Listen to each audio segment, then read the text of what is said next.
This episode is brought to you by Ursa Minor Outfitters. Folks, I'm absolutely in love with my loon mug. It's handmade, it's an absolute piece of art. Whether it's at the office or at the house, people keep asking to check it out. If you're not a loon fan, they also have other beautiful mugs for wildlife fans of moose, bears, and eagles. They specialize in products highlighting the outdoors and local pride through quality design by local artists. They've even started expanding into items beyond mugs, like apparel, dog accessories, and soon candles and more. They also try to partner and highlight other small businesses, and in some cases, forego profits in lieu of charitable giving to help their community, such as the dog rescue. So check them out, UrsaMinorOutfitters.com, and enter promo code HikesMikes10 at checkout to receive 10% off your order. And for our four-legged hiking partners, they also have a portable silicone dog bowl and also a sweet over-the-collar dog bandana. Go check them out, UrsaMinorOutfitters.com, and don't forget to enter promo code HikesMikes10 at checkout to receive 10% off your order.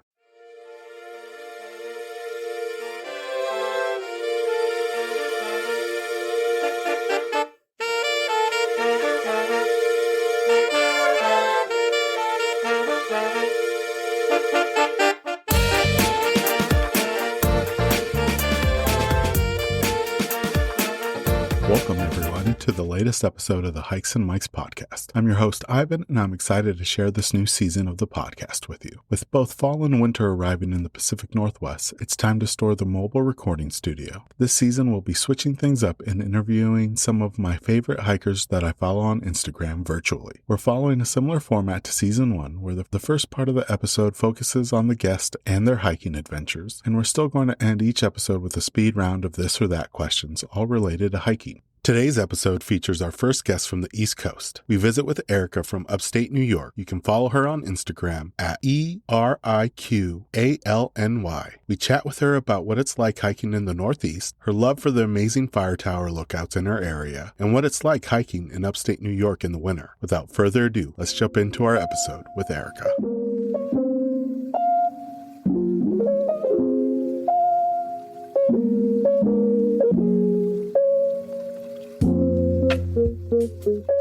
Welcome, everyone, to the latest episode of the Hikes and Mikes podcast. I'm here with Erica from Upstate New York. Really excited to talk to her today and learn more about what it's like hiking in the Northeast. Welcome, Erica, to the podcast. For those listeners that might not follow you just yet on Instagram, can you share a little bit about yourself and what it's like hiking in the Northeast? Yeah. Well, my name is Erica Lorette. This might be a little weird today because I don't really consider myself a hiker, she said, with air quotes.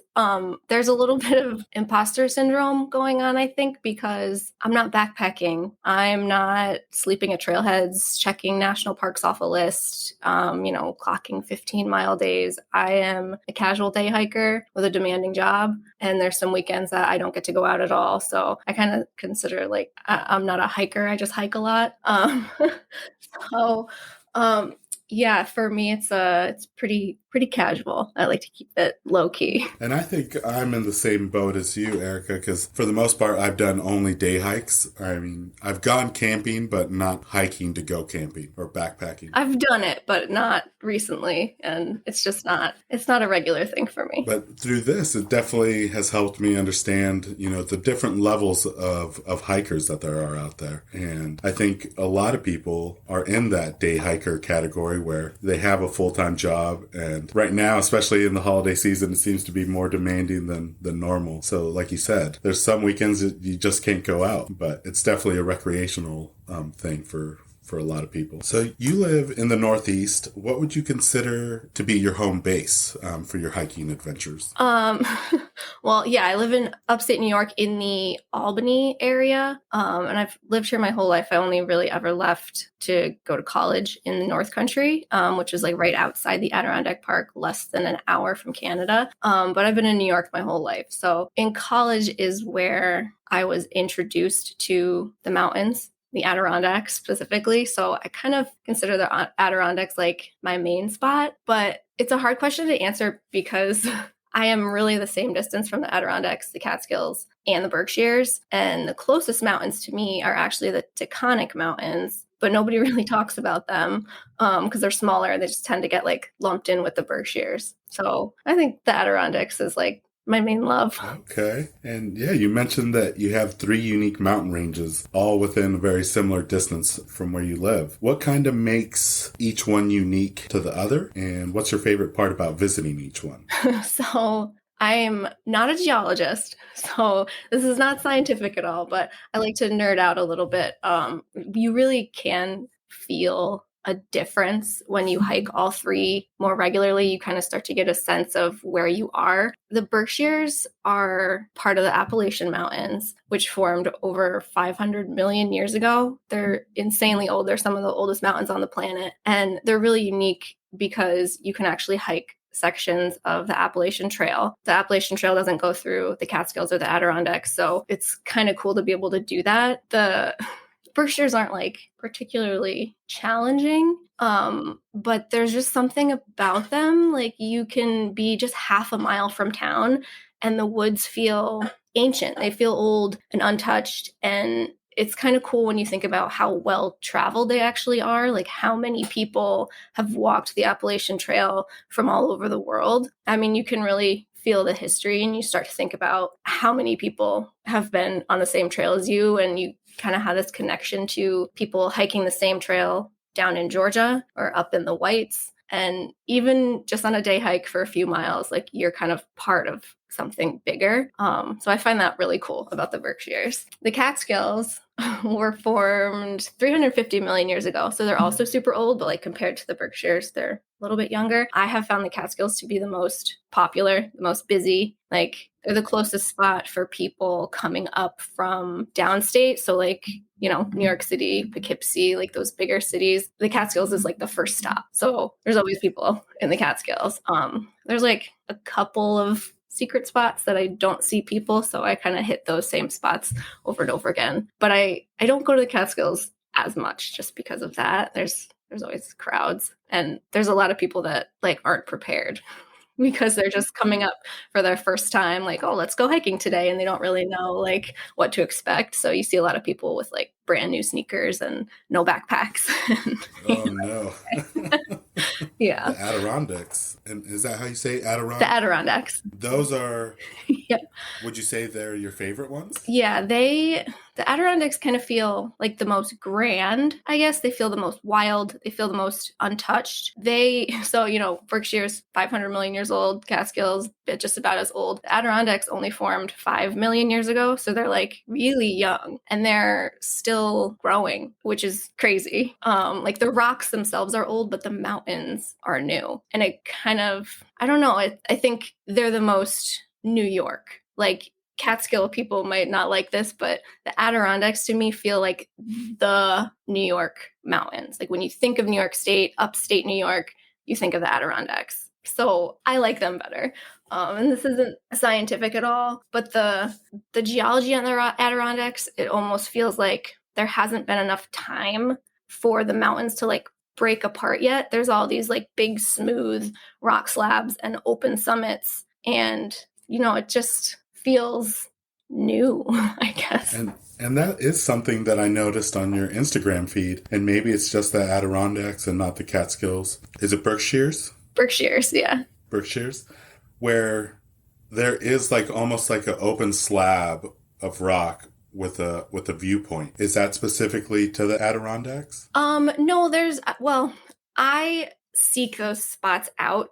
So whether it's in the Adirondacks, the Catskills, or the Berkshires, I'm always looking for like a viewpoint because, you know, I'm trying to take cool pictures and have something nice to look at. You know, there's always going to be hikes on my list that I keep putting off because the reviews don't say there's a beautiful view. So I'm like, oh, you know, I could hike that, but I'm going to default to go to this cooler place instead. And something that I noticed is maybe the viewpoint isn't the highest spot in the mountains, but you still get a really good shot of the area where, you know, you could just see for miles and miles on end. For those spots, is that typically on the summit, or do you find them maybe halfway up the trail or maybe right before the summit? Or are they typically the summit? Yeah, there's a pretty good mix. I think the Adirondacks, a lot of the summits are, you know, those big open rocky summits. The Catskills is there's a lot more tree cover. And so you'll find more of those little outcroppings halfway up. And then the Berkshires, there's a pretty good mix of it. And outside of those three parks, have you had a chance to hike around other parts of the Northeast or other parts of the country? Well, I took a road trip after college. My college boyfriend had an internship out in Canyonlands National Park. So we drove all the way out there. And I flew home after we dropped him off. And we obviously got to stop in a few places along the way, which was really cool. You know, Yellowstone, of course, you have to do a hike in Yellowstone. We hiked to this gorgeous lake in the Grand Tetons. That was amazing. We saw some grizzly bear poop. That was something new for me. Oh, But wow. we turned around. But it was very fresh, and we were like, we're not prepared for this. But I think my favorite stop on that trip was the Badlands in South Dakota. There was something like otherworldly about them, and I really want to go back. I only have one picture from that trip, so I need to go back. Oh, wow. That sounds like an amazing road trip. You really hit up a lot of the national parks throughout the country. And did you get a chance to hike around Canyonlands before you flew out? No, we didn't, because from like the airport in Moab, it's like a 3-hour drive, I think, out to where he was going to be stationed. So it was unfortunately not something I got to do, but he lived there for 3 months and, jealous.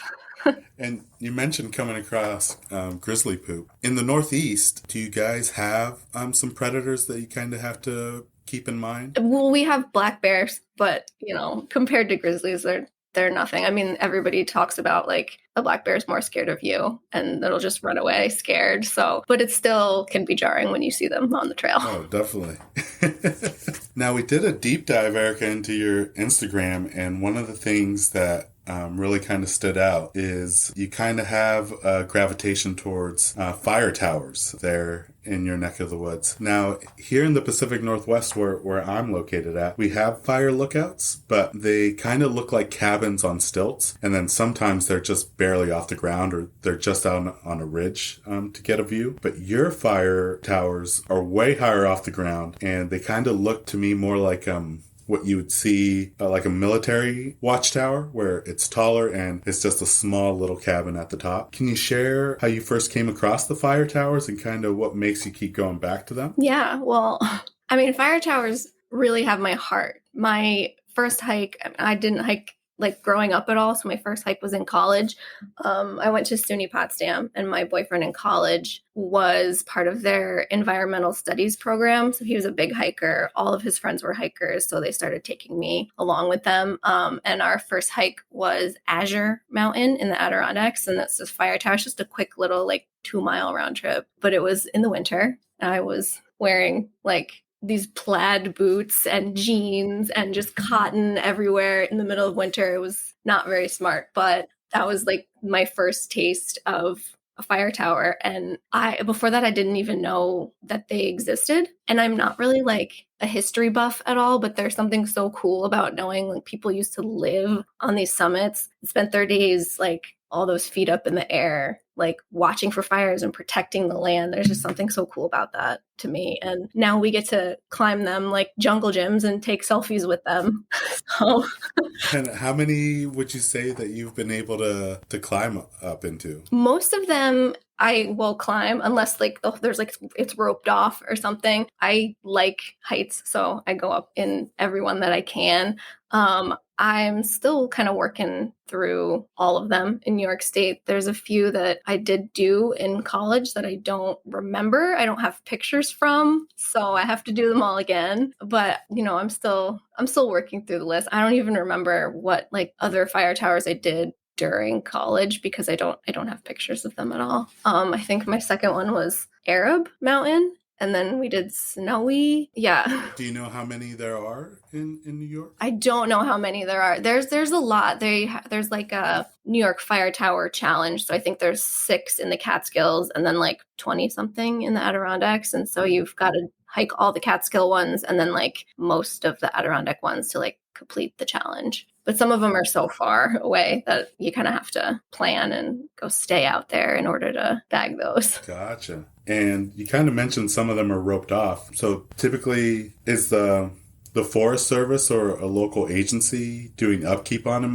or maintaining them, or they're kind of just left up to the elements? Yeah, it depends on the area. Like one of the local fire towers that I hike, it's only like 20 minutes from my house, that the cab of that one is closed because I think the roof like ripped off and they don't seem to have any plans to fix it anytime soon, which is a bummer because I obviously want to like go hang out in there. But I think it depends on the area. Some of them are maintained and others have just been left to fall apart. Are those similar to here in the Pacific Northwest, like probably constructed in the early 1900s and then probably haven't been used for the last 30, 40 years? Well, some summers, I think the DEC has internships and a couple of mountains here and there. They actually have like a trail steward that gets to like live on the mountain for the summer, but they're not using it to look for fires.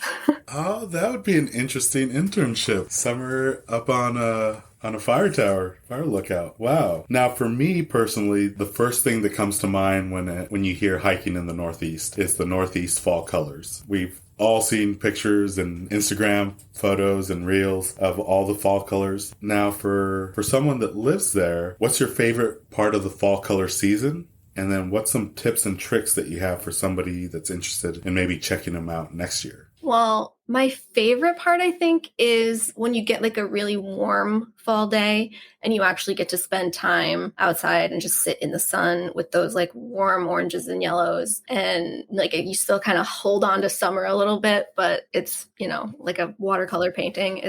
That's definitely the best part. For my birthday this year, we went to stay in Lake George. We were trying to just be a little bit closer to the Adirondacks so that I could, get a couple more fire towers in, and leaves had like just started to change. That was at the end of September. So next year, I think we'll plan like the same trip, maybe like second week of October, but it fluctuates every year, like when the leaves are going to change based on how hot the summer was and how fast it starts to cool off in the fall. So it's not like a perfect science, but New York does a foliage report, which is kind of like a heat map of where the leaves are changing and like how far along they are. So if you're planning to come see them, obviously check out the heat map, but I think a safe bet would be like second, third week of October. And if you plan to stay somewhere instead of camping, definitely book it like now, like ASAP. It gets crazy busy up here. Very crowded. Yeah, I mean, you can drive through the Adirondacks and see just lines and lines of cars one week and then nobody the next because the leaves are all gone. Oh, really? Okay. Good to know. Good to know. And you kind of touched base on it, and I don't know if it was the same in the Northeast, but here in the Pacific Northwest, in October, we went from having beautiful summer weather to just winter. And my local mountain pass, it was barely starting to turn colors. We have larches, they're pine trees that they change their needles to kind of like a golden color. They call it larch season here in the Pacific Northwest, or larch madness, because, everybody's going. But it was really strange because they were barely turning, and then we got a pretty decent snow dump in the mountains. And I just got a chance to go up there maybe a week ago, and it's very strange where the leaves are barely starting to fall right now on top of the snow. Did you guys get a similar situation where you had the fall colors changing and then it just went straight into winter, and that kind of stopped the opportunity to see them? No, this winter came in very slow. Usually we get like a dusting at the end of October, like a couple little storms through November, but there really, at least in like the capital region and the Albany area, there really wasn't any snow until this past week. So the fall was nice and long and drawn out, and it was very mild this year too. So yeah, there was a lot of good weather for people up here. For that fall season, Erica, how long would you say people are there visiting for the fall colors? Is it like a month, or is it only a couple weeks? I think really the main chunk of it is like those 2 middle weeks in October, but people start to filter in early October and, linger throughout the month, but it's a short season. Okay. And we kind of talked about it before the podcast. You guys just got a really nice winter storm that I guess the whole country got portions of that winter storm. How is it hiking in your neck of the woods once you do get a storm that dumps a little bit of snow or a lot of snow? in your area. What is it like to hike in the winter? Well, I personally love the snow. I haven't been able to get out into it this year, but I have the week off between Christmas and New Year's, so I will definitely be going on a couple of snowy walks during that time. But the big thing with winter hiking and snow hiking around here is just like safety and knowing your limits. I hike alone most of the time. So in the winter, I tend to not go to places that are new or, super high elevation. I stay with familiar areas or easier trails instead of hiking like peaks, unless I'm going to bring someone with me. And that's just like me for my own safety. But I mean, it's still beautiful to go just outside in the snow.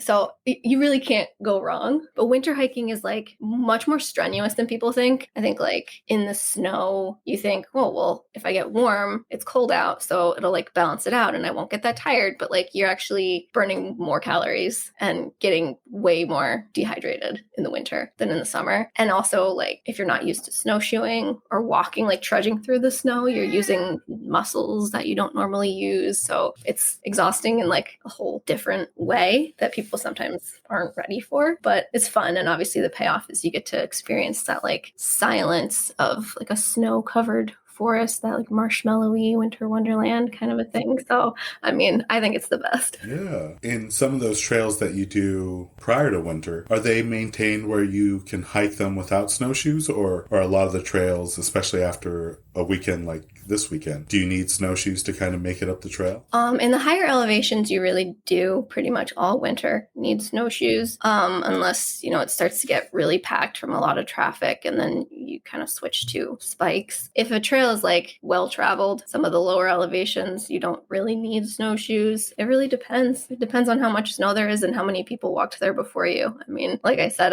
I'm doing mostly easier things in the winter, so I don't need to snowshoe that much, but I've got good boots, so.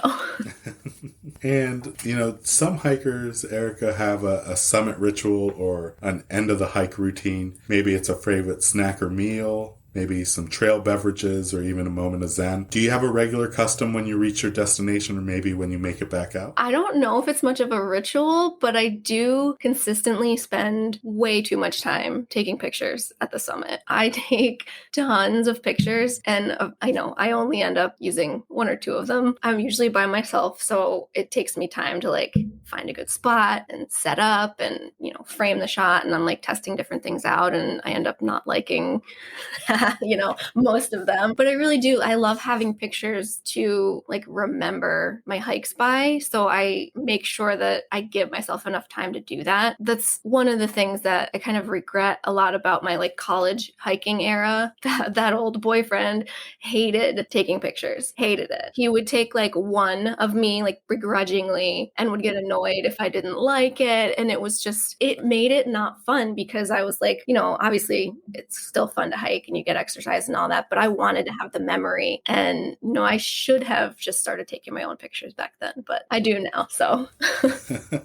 That's great that you get to enjoy the moment, take pictures of it, relive it with those pictures that you take. And, you might not necessarily share all of them, but you still have those memories that you can kind of look back on. And it's kind of interesting, especially like in the Instagram era, where you do see, both ends of the spectrum, where there's people with selfie sticks and, full camera equipment taking their pictures, and then there's others that aren't. And then you see sometimes the partners laying on the ground trying to get that upper selfie shot or a shot of folks. It is interesting, how people set up to take that picture that they want. Yeah, that's kind of why I lean toward hiking where not a lot of other people are going to be, because I don't want to, put on a show for people while I'm taking my pictures. No, it's so embarrassing. It's so embarrassing. It shouldn't be, but you just feel super goofy. No, I get it too. Especially when I was doing the podcast on the trail. It was a little interesting seeing people's faces come across, me sitting on a stool and chair with mics and recording equipment. Yeah. I can't imagine like stumbling across that on the trail. Yeah, the looks were definitely interesting, but it definitely made it easier for them to be like, what's going on here? And then do the engagement that way. Their curiosity would get them. Now, when it comes to your pack list, Erica, what would you consider to be your most valuable piece of hiking equipment? And then on the flip side, has there been something that you've tried where it just didn't work out like you thought it would? Well, I love my boots. I heard you mention that.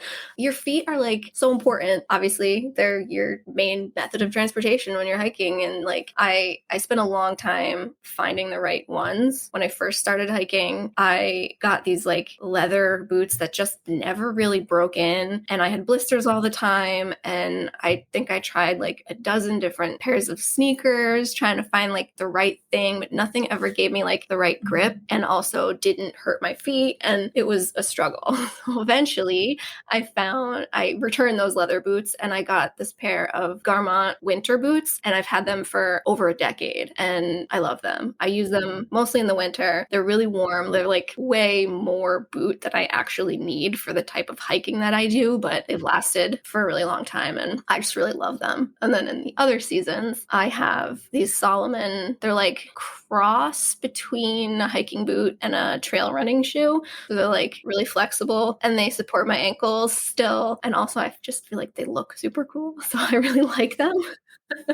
But yeah, my boots are like my best friends in the woods. Do you know the name of the Solomon model that you use? I don't. I think they're called like Gore-Tex Cross Hike, but I can find it. Oh yeah, if you can, I'll put it in the show notes because it's definitely something that I'm noticing over the last couple years is, especially during the summer months, I see more and more people using like trail running shoes instead of a traditional hiking boot. And my biggest thing, I have one ankle that I injured snowboarding. So I kind of like a mid-high boot just to give me that ankle support. So I'm always looking for something that isn't as bulky, that's kind of like a trail runner, but still provides support for the ankle. Yeah. No, I will look them up for you. All right. Appreciate it. Is there something that you've tried that just didn't work out like you thought it would? I find myself buying new things a lot, and then if I don't use them, I just donate them pretty quickly. Like I kind of in the store will think I'm going to use something and I end up not using it. But I really needed a rain jacket and I didn't have one, and I got this North Face jacket that was on like a super great sale, but it had a hood that like folds into the neck, which isn't really necessary, and it was like a 2.5 pound jacket, and I was like, I'm not going to need it that much. It's not that big of a deal. But then I found that I wasn't bringing it with me because I didn't want to wear it. I didn't like it. So I got rid of it. And now I have a packable one that weighs about like 15 ounces or something. So that I don't even feel in my pack. Nice. Now, throughout all your hikes, has there been any close calls? I know we talked about coming across the grizzly poop, and that would definitely make me turn around. But in your neck of the woods, has there been any unexpected wildlife encounters, or maybe Mother Nature threw a curveball at you, or maybe possibility of getting turned around and possibly lost for a short period of time? Have you had any of those type of run-ins? Not too much. The main thing that comes to mind is like the wildlife stuff. Like I came across 2 black bear cubs that ran across the trail in front of me. And that was like, it was exhilarating because I had never seen them. And I mean, it was bears. Like, I don't know if you've never seen them, it's really the first time is scary. And that was in the Berkshires. And I never even thought that I was going to see a bear, but that was just cubs and I didn't see the mom. So I was like, maybe I will go hike somewhere else today because I don't know where she is and I'm not, I'm alone, so didn't want to risk it. Did you end up having to turn around and go find another hike? I did. And when I was walking out, I passed another guy who was hiking in and I almost asked like, can I tag along with you? Like I really want to do this hike, but I'm alone. But I didn't. And I regret that. I should have done that. Have you got a chance to go back and do the hike afterwards? I did. Oh, yes. Awesome. So and maybe kind of going back to the start, I don't think I asked you, but how did you kind of get back into hiking after college? Or was college the moment that got you into hiking and you kind of just progressed through there? Yeah, I didn't grow up in, an outdoorsy family at all. So I never hiked until college. And obviously that boyfriend kind of got me into it. And he was like working on his high peaks. So, I mean, if it weren't for him, I wouldn't have ever started hiking. I wouldn't have all of 3 Adirondack high peaks under my belt. But after he and I were no longer together, I didn't have anyone planning hikes for me. I didn't have anyone saying like, hey, we're going hiking tomorrow, like get ready. And so it just completely fell off my radar until COVID. And then I got bored and I was like, I need to go outside. And I remembered that I used to hike all the time. And so I just started doing it again. Oh, nice. And after COVID, did you kind of start doing more solo hikes? Or I guess during COVID probably is where you started doing solo hiking? Yeah, during COVID was so weird because I think a lot of people took up hiking, and it was strange to be outside and see people like wearing masks in the woods. Like that's just a very strange period of time, I think, for all of us. And we hopefully will never go back to doing that. But the woods were crowded for that first spring. I think everyone was like, there's literally nothing else to do. So I guess we'll go hiking. So somebody that's gotten into hiking again in the last couple of years, is there any tips or advice you have for people that are barely starting to get into hiking and are interested in going out into the outdoors? Yeah, I mean, the biggest thing is safety. I mean, really, that's the only thing that you need to worry about is, am I doing this safely? It might be dorky to be over prepared, but it's, it could be deadly to be underprepared. So I'd rather be a loser than dead, I guess. I always carry stuff, even if I'm just going on like a local nature trail, because you really never know. And if I'm hiking in the woods and I see people who aren't carrying anything with them, right away, I know you're not taking it seriously. You have no water with you. You have no layers with you. You don't have Benadryl. You don't have dry socks. Like, you don't know what's going to happen to you. And I mean, if it's November, you could step in a creek and your foot could, eventually fall off. Like it's, you never know. So, I mean, I think to inexperienced people, it can seem like overkill to take some of the things that are recommended that you take with you. Like if you're just doing a casual hike, you're like, I don't need to bring a compass. But yeah, you really never know what can happen. So I think the most important thing is to just take it seriously and to know your skill level. But I do have a dorky tip that I like to teach people all the time. You can actually make a whistle out of an acorn cap, and it's insanely loud and super obnoxious. And you never know, it might really come in handy. So really? Oh, I'm going to have to YouTube that and see if I can find a video. And with the year winding down, Erica, do you have any upcoming hiking goals for 2023? Yeah, just more fire towers. I have a couple of like long weekends planned. I think I'm going to do one in the spring, one in the summer, and one in the fall, and get like 2 or 3 fire towers on each one in the Adirondacks. And then other than that, just trying to hike more this year. I like that. And with knocking or checking off these fire towers, do you know how much you have left for is it the 50 fire tower challenge? It's not 50, it's just the New York fire tower. So I have 5 in the Catskills that I still have to do. And then I think there's like a total of 25 or 28 in the Adirondacks. And you don't have to hike all of them, but you have to hike most of them. So I still have some work to do. I've got maybe 15 to go up there, plus the Catskills. So I got some work. Well, definitely looking forward to seeing those pictures of you on top of those towers. I'm looking forward to taking you.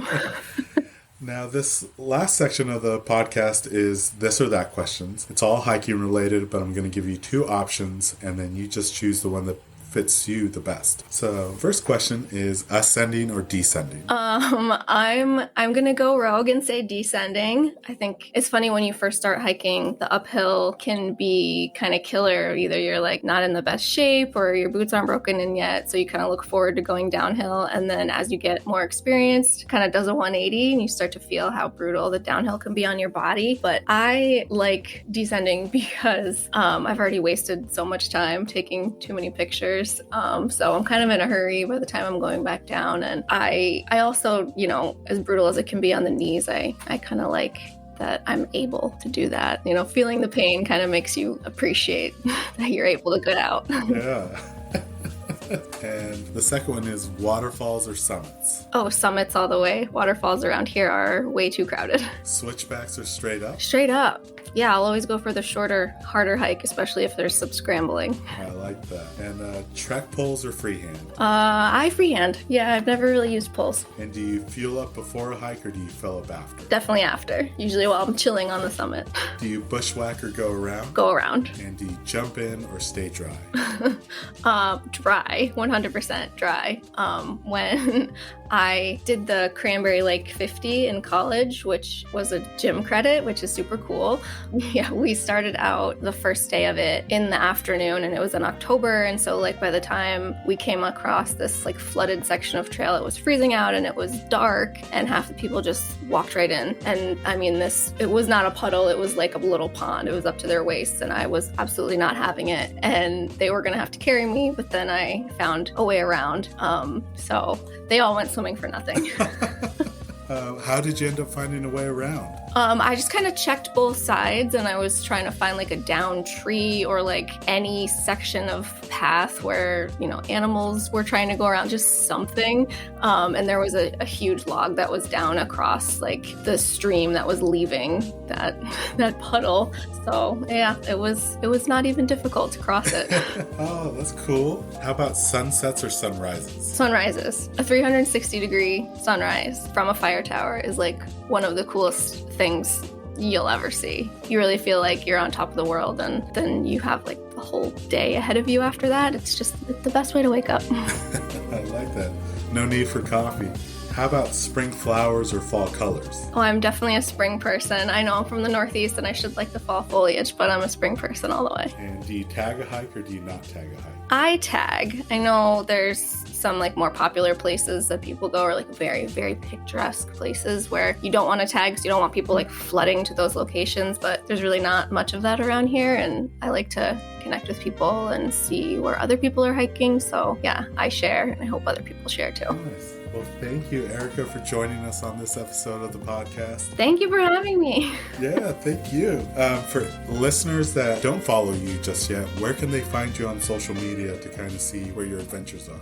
Well, my Instagram is at EricaLNY, and that's EriqaLNY, and that's Instagram. And I also have a Vero, which has like 4 followers, but I post more like landscapes on that, and that's at Erica, but it's ERIQQA. So if you want to give me a follow, I mean, it's not very active over there. Vero is like a very new social media platform, but figured why not give it a try. I keep seeing more and more people using it. Yeah. I'll definitely add those to the show notes so people can just click on them and follow them. Thank you so much, Erica, for joining us on this episode of the podcast. Really fun hearing about how hiking is in your neck of the woods. And for guests that are interested in checking out the 2023 fall colors, make sure to book your accommodations yesterday, if not today. Definitely.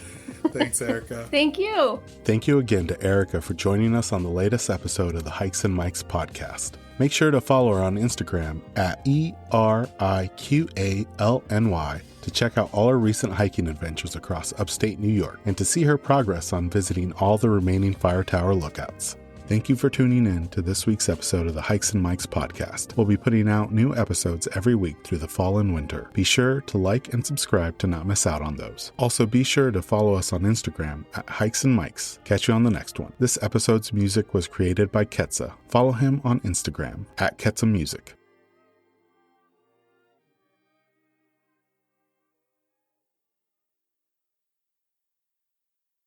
This episode is brought to you by Flip Socks. Whether you're on the trail, on the job, or in the yard, Flip Socks will keep Mother Nature out of your boots with their innovative nylon sleeve. You no longer need to worry about any annoying debris getting trapped in your boots during your hikes. Simply flip down the nylon sleeve over any boot to prevent Mother Nature from finding its way inside, keeping your feet comfortable all day long. To get your first pair, visit flipsockswithaz.com and enter promo code HikesMikes10 at checkout to receive 10% off your order. And for listeners who use the promo code at checkout, I'll be donating 100% of the Season 2 promo code proceeds to Big City Mountaineers, who provide transformative experiences through connections to nature that strengthen life skills and build community for youth and disinvested communities across the nation. So if you're tired of bits and pieces of the trail finding its way into your hiking boots, pick up a pair of Flip Socks today with the promo code HikesMikes10 to get 10% off. For website and promo code, see the episode description.